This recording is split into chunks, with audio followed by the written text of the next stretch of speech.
Salam saudaraku, Jemaat Kasih Immanuel Kebayoran Lama yang dikasihi oleh Tuhan. Pagi ini kita akan beribadah kepada Tuhan melalui online. Sebelum ibadah kami akan menyampaikan beberapa hal pengumuman. Yang pertama, kegerakan doa PSBB atau pendoa syafaat bagi bangsaku dilanjutkan kembali di dalam bulan November ini setiap hari Rabu dan Kamis dimulai pukul 19 sampai 22 malam. Yang kedua, ibadah online di Pura Wanita via Zoom hari Selasa jam 7 malam. Yang ketiga, Zoom meeting untuk jemaat GPD Kasih Immanuel bersama Ibu Gembala Jumat jam 7 malam. 4. Pertemuan J-Club online diadakan hari Sabtu dan Minggu malam. Yang kelima, sekolah minggu untuk kelas baby melalui YouTube jam 9 pagi. Mohon orang tua memotivasi anak-anaknya menyaksikan ibadah online Super Kids ini. Yang keenam, dan untuk sekolah minggu kelas junior dan beginner dimulai jam 10 pagi melalui Zoom. Demikian atas perhatiannya kami ucapkan terima kasih. Tuhan Yesus memberkati. Mari kita satukan di dalam doa. Bapa di dalam surga, di dalam nama Tuhan Yesus Kristus, Tuhan, pagi ini kami datang kepadamu Tuhan. Kami bersorak-sorai, kami bersuka cita Tuhan oleh karena kebaikan-Mu. Tuhan, pagi ini sungguh kebaikan-Mu kami datang beribadah kepadamu melalui online ini Tuhan. Tapi kami percaya kuasa Tuhan hadir di tengah-tengah kami, mengurapi kami semua. Tuhan, terima kasih. Sebentar kami juga akan mendengarkan kebenaran firman-Mu Tuhan. Biarlah firman-Mu menguatkan kami. Biarlah firman-Mu menyembuhkan segala penyakit kami. Sehingga hati kami dibaharui hari ke hari. Sehingga kami dapat melakukan perkara-perkara yang terjadi di setiap kehidupan kami. Terima kasih Tuhan. Berkati hamba-Mu yang akan menyampaikan kebenaran firman-Mu. Terima kasih Tuhan, terima kasih. Hanya di dalam nama Tuhan Yesus Kristus kami berdoa setelah mengucap syukur. Haleluya, amin. Mari kita memuji Tuhan. Shalom Bapak Ibu Saudara yang dikasihi Tuhan. Pagi hari ini kita mau naikkan syukur kepada Tuhan. Kita mau bersorak, kita mau katakan haleluya. Tuhan Yesus, Engkau sungguh baik. Sama-sama kita mau katakan segala puji syukur hanya bagi-Mu Tuhan Yesus. Amin. Segala puji syukur hanya bagi-Mu Tuhan. Sebab Kau yang layak dipuja. Kami mau bersorak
kita tinggikan.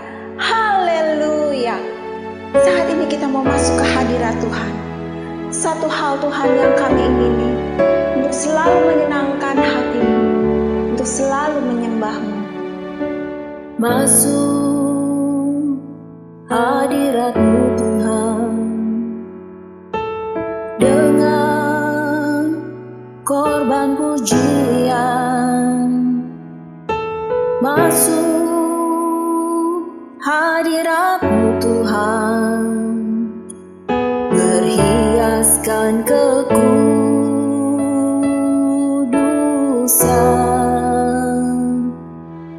Di hadapan hadirat-Mu Tuhan, ku rasakan kedamaian. Di hadapan hadirat-Mu Tuhan, ku nampak keagungan. Sama-sama kita mau katakan, Yesus, ku sembah Kau. Yesus, ku sembah Kau, sujud di hadapan. Keinginan dalam hidupku hanya untuk menyembah-Mu.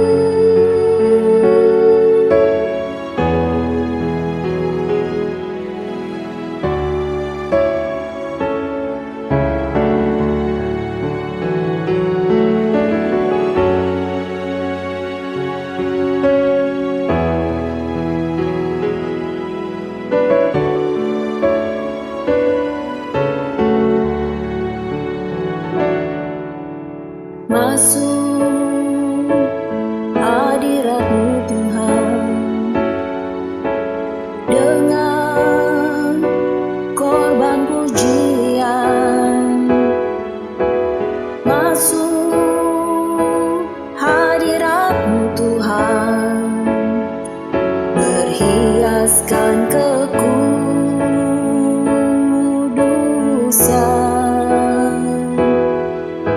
Di hadapan hadirat-Mu Tuhan, ku rasakan kedamaian. Di hadapan hadirat-Mu Tuhan, ku nampak keagungan.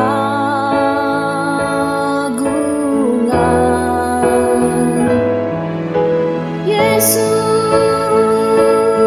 ku sembah Kau, sujud di hadapan. Keinginan dalam hidupku hanya untuk menyembah-Mu. Yesus, ku sembah Kau, sujud di hadapan. Keinginan dalam hidupku hanya untuk menyembah-Mu. Amin. Keinginan kami Tuhan hanya untuk menyembah Engkau. Pagi hari ini Bapa, kami siap menyambut firman. Berbicaralah buat kami, biar kebenaran-Mu semakin dinyatakan buat kehidupan kami. Menuntun, mengarahkan kaki kami, supaya kami tetap kuat, tetap bertumbuh, beriman di dalam Engkau. Terima kasih Bapa. Di dalam nama Tuhan Yesus kami berdoa. Haleluya. Amin.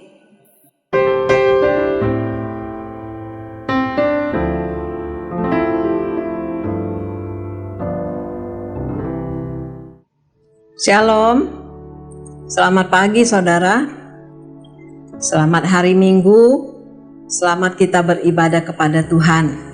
Puji Tuhan, pagi ini kita bersyukur untuk kasih setia Tuhan dalam hidup kita, ya. Walaupun beberapa bulan kondisi seperti ini, kita beribadah secara online, tetapi kita tetap harus selalu bersuka cita ya saudara, karena kita punya Tuhan yang luar biasa, memperhatikan kita dari hari ke hari dan mencukupkan segala kebutuhan kita. Puji Tuhan. Nah, tema kita pagi ini adalah cek keinginanmu. Sebagai manusia yang hidup, kita punya banyak keinginan. Mulai dari pagi hari kita bangun, kita punya keinginan. Ingin itu, ingin ini, ya. Dalam hal makanan, kita pengen makan itu, kita pengen makan ini, ya. Lalu kita pengen jalan-jalan, udah bosen di rumah, pengen pergi ke sana, pengen berlibur, ya. Itu semua keinginan. Nah, keinginan itu ada keinginan yang baik, ada keinginan yang tidak baik, ya. Pastinya sebagai anak-anak Tuhan, kita harus selalu punya keinginan yang baik, ya. Kita akan melihat di dalam Alkitab, di dalam kitab Yosua pasal yang ke-6, saya bacakan ayat yang ke-18 dan 19. Tetapi kamu ini, jagalah dirimu terhadap barang-barang yang dikhususkan untuk dimusnahkan, supaya jangan kamu mengambil sesuatu dari barang-barang yang dikhususkan itu, setelah mengkhususkannya dan dengan demikian membawa kemusnahan atas perkemahan orang Israel dan mencelakakannya. Ayat 19, segala emas dan perak serta barang-barang tembaga dan besi adalah kudus bagi Tuhan. Semuanya itu akan dimasukkan ke dalam perbendaharaan Tuhan. Nah saudara, dalam pasal yang ke-6 dari kitab Yosua adalah menceritakan bangsa Israel akan menyerang kota Jeriko, ya. Di bawah pimpinan Yosua, mereka akan merebut Jeriko. Dikatakan dalam ayat yang kita baca tadi, Tuhan berpesan, ya, supaya setelah mereka nanti menang, mereka harus menjaga diri untuk tidak mengambil barang-barang yang dikhususkan, ya. Biasanya di dalam peperangan itu ada barang-barang jarahan, ya. Ketika mereka menang, mereka akan mengambil barang-barang jarahan dari kota itu. Nah, firman Tuhan katakan, jagalah dirimu, ya. Ada barang-barang yang dikhususkan untuk dimusnahkan, tidak boleh diambil, ya, tidak boleh dibawa pulang. Kecuali dalam ayat 19, emas dan perak, tembaga dan besi adalah kudus bagi Tuhan, semuanya itu akan dimasukkan ke dalam perbendaharaan Tuhan, ya. Tetapi barang-barang yang lain tidak boleh. Nah, ketika mereka pergi berperang, ya, kita melihat singkatnya di dalam ayat yang ke-20, saya bacakan, lalu bersoraklah bangsa itu sedang sangkakala ditiup, segera sesudah bangsa itu mendengar bunyi sangkakala, bersoraklah mereka dengan sorak yang nyaring. Maka runtuhlah tembok itu, lalu mereka memanjat masuk ke dalam kota, masing-masing langsung ke depan dan merebut kota itu. Ya, jadi di dalam peperangan ini, singkatnya mereka menang. Ya, dikatakan dalam ayat yang ke-20, mereka merebut kota itu. Mereka menang. Bangsa Israel menang melawan Jeriko, ya. Penduduknya dimusnahkan, barang-barang jarahannya yang dikhususkan itu harus dimusnahkan. Ya, emas, perak, tembaga dan besi itu dikuduskan bagi Tuhan.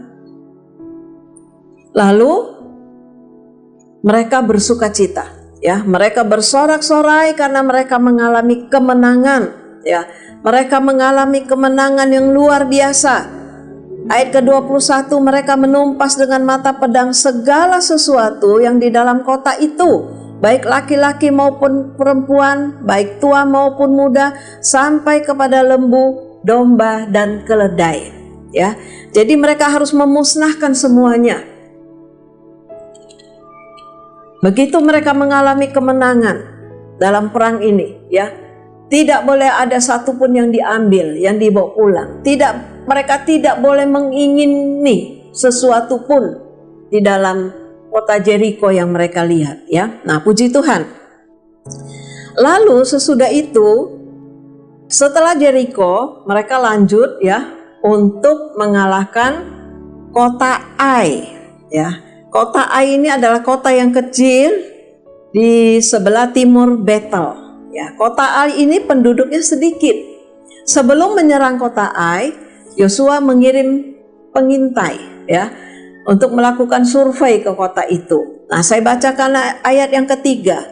Kemudian kembalilah mereka kepada Yosua dan berkata kepadanya, tidak usah seluruh bangsa itu pergi, biarlah hanya kira-kira 2 atau 3 orang pergi untuk menggubur Ai itu. Janganlah kau susahkan seluruh bangsa itu dengan berjalan ke sana, sebab orang-orang di sana sedikit saja.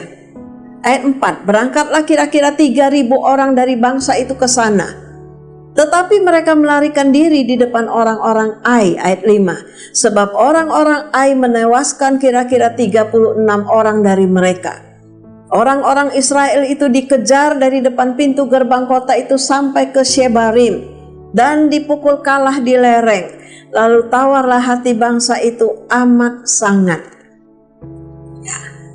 Kita lihat mereka mau menyerang kota Ai. Dikatakan tadi surveinya membuktikan ya bahwa kota Ai ini kecil, penduduknya pun hanya sedikit ya, sehingga para pengintai itu berkata tidak usah banyak-banyak, cukup 2-3 ribu orang saja untuk menggempur Ai itu ya, karena dikatakan orang-orang di sana sedikit saja. Jadi pergilah kira-kira 3.000 orang menyerang kota Ai ya. Tetapi dikatakan ayat yang keempat, mereka melarikan diri di depan orang-orang Ai ya, sebab bangsa Israel dikatakan kira-kira 36 orang dari mereka itu mati ya. Orang-orang Israel ini dipukul kalah oleh orang Ai ya, bahkan dikatakan mereka lari ya, sehingga orang-orang Ai ini mengejar-ngejar mereka sampai ke depan pintu gerbang. Nah, bayangkan saudara, bangsa Israel baru saja mengalami kemenangan yang besar ya, mereka baru saja bersuka cita karena mereka dapat mengalahkan Jericho. Bahkan dikatakan tembok Jericho itu roboh ya. Mereka sangat bersuka cita. Tetapi mengapa hanya kota yang kecil ini mereka bisa kalah? Ya, kekalahannya sangat fatal ya, karena mereka sampai lari dan dikejar-kejar oleh orang-orang Ai ini ya. Mereka lari dikejar oleh musuh. Apa yang membuat mereka kalah dengan Ai yang kecil itu? Apa yang membuat mereka kalah? Apakah mereka kurang pintar? Apakah mereka kurang tenaga ya? Coba kita lihat di dalam Yosua pasal yang ke-7. Yosua pasal yang ke-7, saya baca ayat yang ke-20 dan 21 ya. Lalu akan menjawab Yosua, katanya, benar akulah yang berbuat dosa terhadap Tuhan Allah Israel, sebab beginilah perbuatanku. Ayat 21, aku melihat di antara barang-barang jarahan itu jubah yang indah, buatan Sinear, dan 200 sikal perak dan sebatang emas yang 50 sikal beratnya. Aku mengingininya, maka ku ambil. Semuanya itu disembunyikan di dalam kemahku, dalam tanah, dan perak itu dibawa sekali. Lalu Yosua menyuruh orang segera pergi ke kemah itu, dan sesungguhnya semuanya itu disembunyikan dalam kemah Akan, dan perak itu ada di bawah sekali. Nah saudara, apa yang menyebabkan mereka kalah dengan penduduk kota Ai yang sedikit ini dan kota yang kecil ini ya? Yosua sampai mengoyakkan jubahnya ya, dan dia bertanya-tanya kepada Tuhan, kenapa Tuhan? Ini sangat memalukan ya. Orang-orang di sekitar ini tahu bahwa kemarin kami baru saja menang dengan Jericho, tetapi mengapa kami bisa kalah dengan Ai yang kecil ini? Ya. Yosua sujud kepada Tuhan dan bertanya-tanya. Lalu Tuhan berkata bahwa ada di antara kamu orang yang melakukan pelanggaran, ya. Ada orang yang berdosa, tidak melakukan perintahku. Nah, saudara, lalu dikumpulkanlah orang-orang Israel yang pergi berperang ini, ya. Tadi kita membaca ayat yang ke-20. Ada seorang yang bernama Akan, ya. Akan. Apa yang dilakukan oleh Akan? Dia menjawab kepada Yosua, dia berkata, "Benar, akulah yang berbuat dosa terhadap Tuhan Allah Israel." Akan mengakui, dia berkata, "Beginilah perbuatanku. Aku melihat di antara barang-barang jarahan itu jubah yang indah buatan Sinear. Aku melihat ada 200 sikal perak dan sebatang emas 50 sikal beratnya."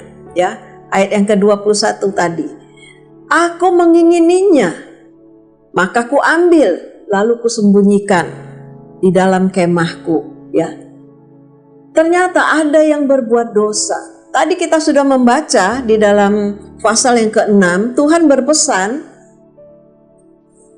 supaya mereka dapat menjaga dirinya, menjaga hatinya untuk tidak mengambil barang-barang jarahan, ya. Tidak mengambil barang-barang yang ada di Jericho, ya. Tetapi rupanya Akan, seorang yang bernama Akan ini, dikatakan dia melihat barang-barang yang indah. Dia melihat jubah yang indah, dia melihat perak, dia melihat emas, ya. Lalu dikatakan, "Aku melihatnya, lalu aku menginginkannya, lalu aku mengambilnya, lalu aku menyimpannya." Nah, saudara, kita lihat keinginan membuat Akan berdosa kepada Tuhan, ya. Keinginan membuat Akan mengambil barang-barang itu, walaupun sudah dipesankan jangan mengambil barang yang dikhususkan untuk dimusnahkan, ya, tetapi Akan mengambilnya. Keluarganya tahu, ya, karena kalau saudara baca nanti, ya, di rumah, ya, baca kisah ini, semua keluarganya dipanggil, lalu semuanya dibinasakan, ya, karena dosa Akan ini, dosa keinginan ini, dosa ingin ini membuat seluruh keluarganya dibinasakan, ya. Sebab apa? Keinginan Akan ini sudah membuat bangsa Israel kalah, ya. Kita lihat dosa ingin ini adalah melanggar perintah Tuhan, ya. Setiap manusia, saya katakan, punya keinginan. Datangnya dari mana? Awalnya melihat, ya. Akan dikatakan dia melihat barang-barang jubah yang indah, ada perak, ada emas, ya. Dia melihat, lalu dia ingin, timbul keinginan untuk memilikinya, ya. Walaupun dia sudah tahu perintah Tuhan untuk tidak mengambil, ya. Tetapi dia ingin. Ketika dia ingin, lalu dia mengambil, ya. Sesudah dia mengambil, dia menyimpannya. Nah, inilah dosa ingin yang melanggar perintah Tuhan, ya. Sebab itu tadi saya katakan, cek keinginan, ya. Cek keinginan kita, saudara. Ada keinginan kita yang melanggar perintah Tuhan, ya. Ada keinginan-keinginan kita yang Tuhan sudah katakan tidak boleh. Dosa ingin ada di dalam hukum Taurat yang ke-10, ya. Jangan mengingini sesamamu, istri sesamamu, barang-barang sesamamu. Jangan mengingini barang-barang kepunyaan orang lain, ya. Nah, kita melihat bahwa Akan sudah membuat bangsa Israel berdosa, ya. Keinginannya itu membuat dia melanggar perintah Tuhan. Nah, saudara, keinginan itu harus sesuai dengan kebutuhan dan kemampuan, ya. Kita boleh punya keinginan. Berapa banyak keinginan kita boleh, ya, tetapi keinginan itu harus sesuai dengan kebutuhan dan kemampuan. Ada orang-orang yang tidak punya kemampuan tetapi punya keinginan. Keinginannya tinggi, ya. Punya keinginan untuk punya barang-barang mewah. Tidak salah kalau kita mampu untuk membelinya, ya. Punya keinginan untuk makan yang enak-enak umpamanya, ya. Tidak salah kalau kita mampu membayarnya, ya. Tetapi kadang banyak orang salah menggunakan keinginan. Karena saya ingin pergi jalan-jalan, ya. Tidak punya uang, ya sudah, gesek dulu. pakai dulu kartu kreditnya ya. 2 minggu lalu kan kita dengar dari Pastor Doni bagaimana dia punya 15 kartu kredit ya saudara. Nah kalau tidak bisa menjaga keinginan ya, kita akan tergoda untuk menggunakannya. Ketika sudah menggunakannya, pada saat jatuh tempo kita tidak bisa membayarnya. Itu yang menjadi salah ya. Keinginan yang salah, keinginan yang tidak sesuai dengan kemampuan. Ada orang ingin makan enak, tergiur, tergoda, buy one get one, ya kan? Pakai kartu ini, kartu itu, makan dulu lah, ya. Soal bayar nanti. Setelah makan, jatuh tempo, gak bisa bayar, ya. Itu yang salah, saudara. Keinginan yang tidak sesuai kebutuhan, ya. Kita harus dapat mengalahkan keinginan kita kalau kita tidak punya kemampuan, ya. Kita juga harus bisa mengalahkan keinginan kita kalau itu tidak kita butuhkan. Apalagi dalam kondisi sekarang ini. Kita mendengar banyak pakar keuangan katakan, belilah, belanjalah yang kita butuhkan, ya, bukan yang kita inginkan. Nah, puji Tuhan ya. Kalau kita melihat juga memperhatikan cerita mengenai Adam dan Hawa kan juga seperti itu ya. Hawa ingin karena dia melihat buah itu bagus untuk dimakan. Dia ingin, timbul keinginan. Apalagi ular berkata kalau kamu makan ini kamu akan menjadi seperti Allah. Ya. Kamu akan menjadi seperti Allah, tahu yang baik, tahu yang jahat. Hawa ingin ya, karena keinginan itu membuat dia mengambil dan memakannya dan membuat dia jatuh di dalam dosa. Nah, saudara, seorang raja ya yang bernama Raja Salomo, ketika dia sudah membangun bait Allah ya, dan ketika dia datang mempersembahkan korban di Gibeon kepada Tuhan. Ya, Tuhan berkata, "Apa yang kau inginkan?" Ya. Mintalah, aku akan memberikan semua yang kau inginkan. Ya. Kekayaan, umur panjang, musuh-musuhmu, ya. Apa yang kau inginkan? Tetapi Salomo sadar, ya. Dia masih muda dan dia berkata, "Tuhan, hamba masih muda. Hamba memimpin bangsa yang besar ini. Hamba tidak punya kemampuan. Karena itu hamba mohon ya, hikmat. Hamba mohon hati. Diberikan hati yang dapat menimbang ya, supaya hamba dapat memutuskan dalam segala perkara yang hamba hadapi ya." Lalu Tuhan berkata, "Bagus sekali permintaanmu ya. Engkau tidak minta umur panjang, engkau tidak minta kekayaan ya, engkau minta hikmat dan aku memberikan kepadamu ya, hati yang dapat menimbang ya. Aku memberikan kepadamu hikmat yang dapat memutuskan perkara-perkara yang kau hadapi ya. Dan karena engkau tidak meminta yang lain, aku memberikan kepadamu hikmat yang lain, aku tambahkan." Jadi Salomo dia mendapatkan hikmat, lalu dia mendapatkan semua yang dia tidak minta, ya. Dikatakan dia mendapatkan kekayaan, dia mendapatkan kehormatan. Sehingga sesudah itu datanglah satu masalah dalam kehidupan kepemerintahan Salomo, ya. Ada 2 ibu yang menghadap kepadanya karena mereka punya anak, dua-duanya punya anak, tetapi yang satu mati. Ya, lalu yang satu berkata, "Ini anakku, ini anakku." Ketika dibawa mereka kepada raja. Nah, saudara, kalau Salomo tidak meminta hikmat, bagaimana cara dia memutuskan perkara itu? Ya, kalau dia minta kekayaan, apakah kekayaannya dapat menyelesaikan masalah kedua orang ibu yang datang kepadanya? Ya, tetapi puji Tuhan, dia minta hikmat dan hikmat itu dipakai untuk memutuskan perkara yang dihadapi oleh kedua ibu. Ya, puji Tuhan.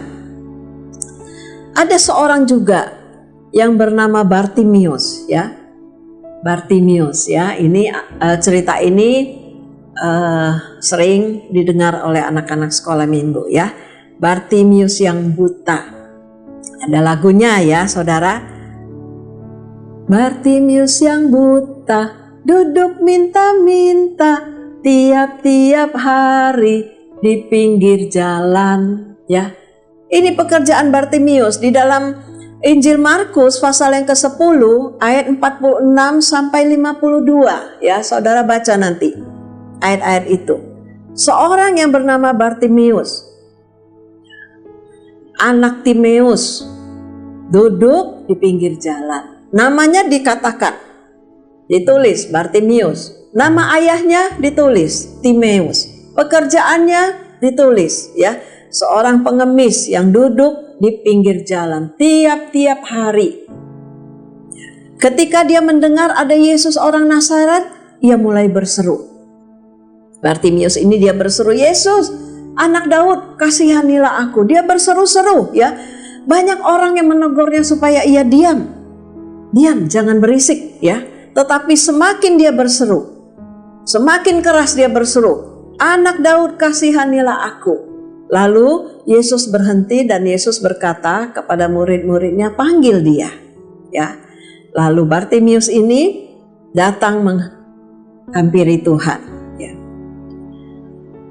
Apa yang dikatakan oleh Yesus kepada Bartimius? Ayat yang ke-51. Tanya Yesus kepadanya, apa yang kau kehendaki supaya aku perbuat bagimu? Yesus tahu kan Bartimius seorang yang buta? Yesus tahu kan pekerjaannya seorang pengemis? Ya, apa yang diinginkan oleh Bartimius? Mungkin kita juga berpikir, ya pasti dia minta kekayaan. Ya, pastinya dia minta uang yang banyak. Pastinya dia sudah capek, sudah lelah dengan pekerjaannya setiap hari. Meminta-minta, ya. Sebab itu Yesus tanya, apa yang kau inginkan aku lakukan kepadamu? Ya, walaupun Yesus tahu dia buta, tapi Yesus cek keinginannya. Yesus cek keinginan Bartimius, apa yang dia inginkan? Apakah kekayaan atau kesembuhan? Ya, nah ayat yang ke-51 Yesus bertanya, apa yang kau kehendaki? Apa yang kau inginkan supaya aku perbuat bagimu? Lalu orang buta itu, Bartimius itu menjawab, Rabuni atau guru ya, supaya aku dapat melihat. Nah saudara, ini satu keinginan yang benar ya. Memang dia buta, dia pekerjaannya adalah seorang pengemis, memang dia butuh uang ya. Mungkin kalau dia diberi kekayaan, dia sudah tidak usah berlelah-lelah lagi menjadi seorang pengemis. Dia cukup duduk manis di rumah, dia bisa hidup. Ya, tetapi keinginannya sesuai dengan kebutuhannya. Kebutuhannya yang utama adalah apa? Kesembuhan, ya. Karena itu dia berkata kepada Yesus, Rabuni, guru, aku ingin dapat melihat. Aku ingin dapat melihat. Dia menginginkan kesembuhan dari matanya.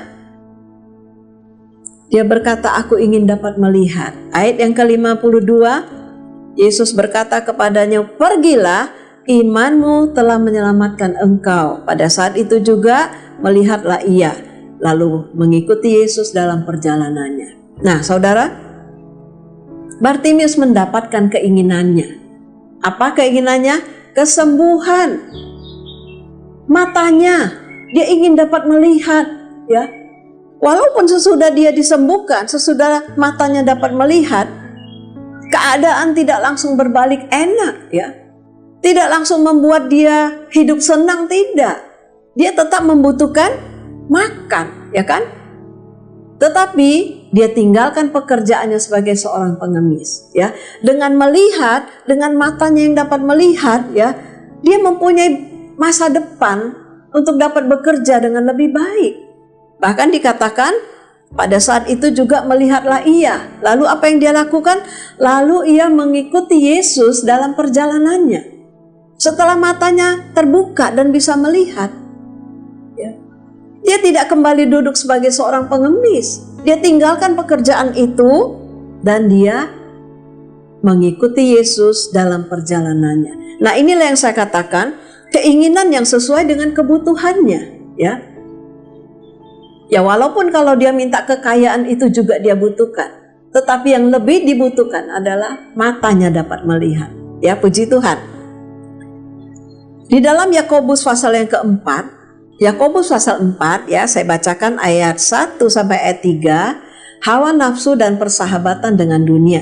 Dari manakah datangnya sengketa dan pertengkaran di antara kamu? Bukankah datangnya dari hawa nafsumu yang saling berjuang di dalam tubuhmu? Ayat 2, kamu mengingini sesuatu, tetapi kamu tidak memperolehnya. Lalu kamu bertengkar dan kamu berkelahi. Kamu tidak memperoleh apa-apa karena kamu tidak berdoa. Ayat 3, atau kamu berdoa juga, tetapi kamu tidak menerima apa-apa karena kamu salah berdoa. Sebab yang kamu minta itu hendak kamu habiskan untuk memuaskan hawa nafsumu. Nah, saudara, dikatakan dalam ayat yang kedua, ya, kamu mengingini sesuatu tetapi kamu tidak memperolehnya, ya. Perikopnya adalah hawa nafsu dan persahabatan dengan dunia, ya. Sengketa dan pertengkaran yang terjadi dikatakan adalah dari hawa nafsu yang berjuang di dalam tubuh, ya. Firman Tuhan katakan kamu mengingini sesuatu. Nah, ini keinginan yang tidak sesuai, ya. Menginginkan sesuatu ketika tidak memperoleh, kamu bertengkar dan berkelahi. Banyak terjadi di luar sana seperti ini, ya, saudara. Punya keinginan tapi tidak memperoleh, lalu bertengkar, berkelahi, bahkan sampai membunuh. Terjadinya pembunuhan, pemerkosaan, ya. Karena apa? Karena keinginan yang tidak diperoleh, ya, kata firman Tuhan. Keinginan dapat membuat orang melakukan kesalahan, ya. Keinginan yang tidak terkabul dapat membuat orang melakukan kejahatan. Kenapa tidak terkabul? Karena tidak sesuai dengan kebutuhannya, tidak sesuai dengan kemampuannya, ya. Nah, satu ayat lagi kita lihat di dalam Filipi 4 ayat yang ke-6. Janganlah hendaknya kamu khawatir tentang apapun juga, tetapi nyatakanlah dalam segala hal keinginanmu kepada Allah dalam doa dan permohonan dengan ucapan syukur. Ya. Janganlah hendaknya kamu khawatir, Rasul Paulus katakan, tentang apapun juga.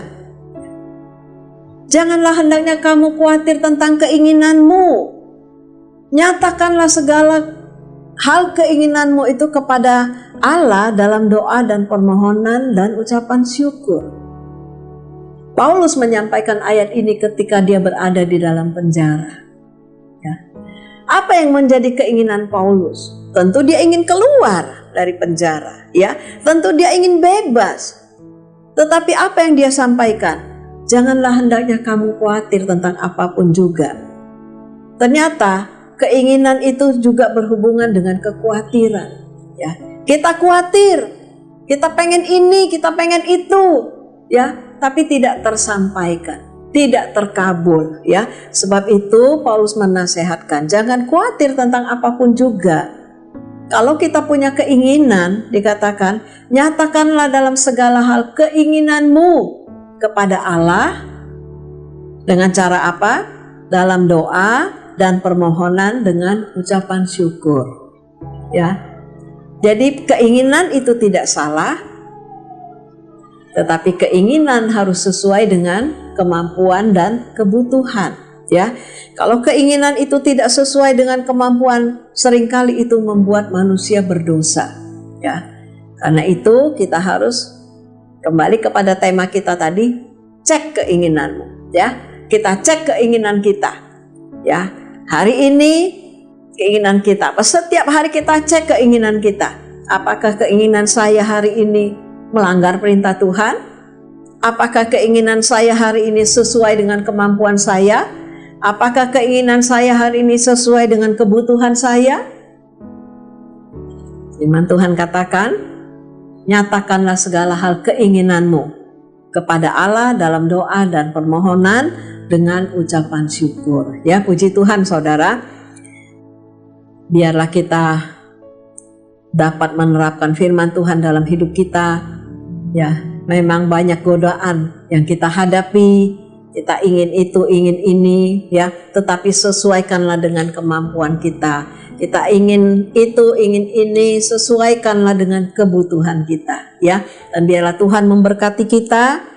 Segala keinginan kita sampaikan kepada Tuhan dalam doa, permohonan, dan ucapan syukur. Ya, puji Tuhan.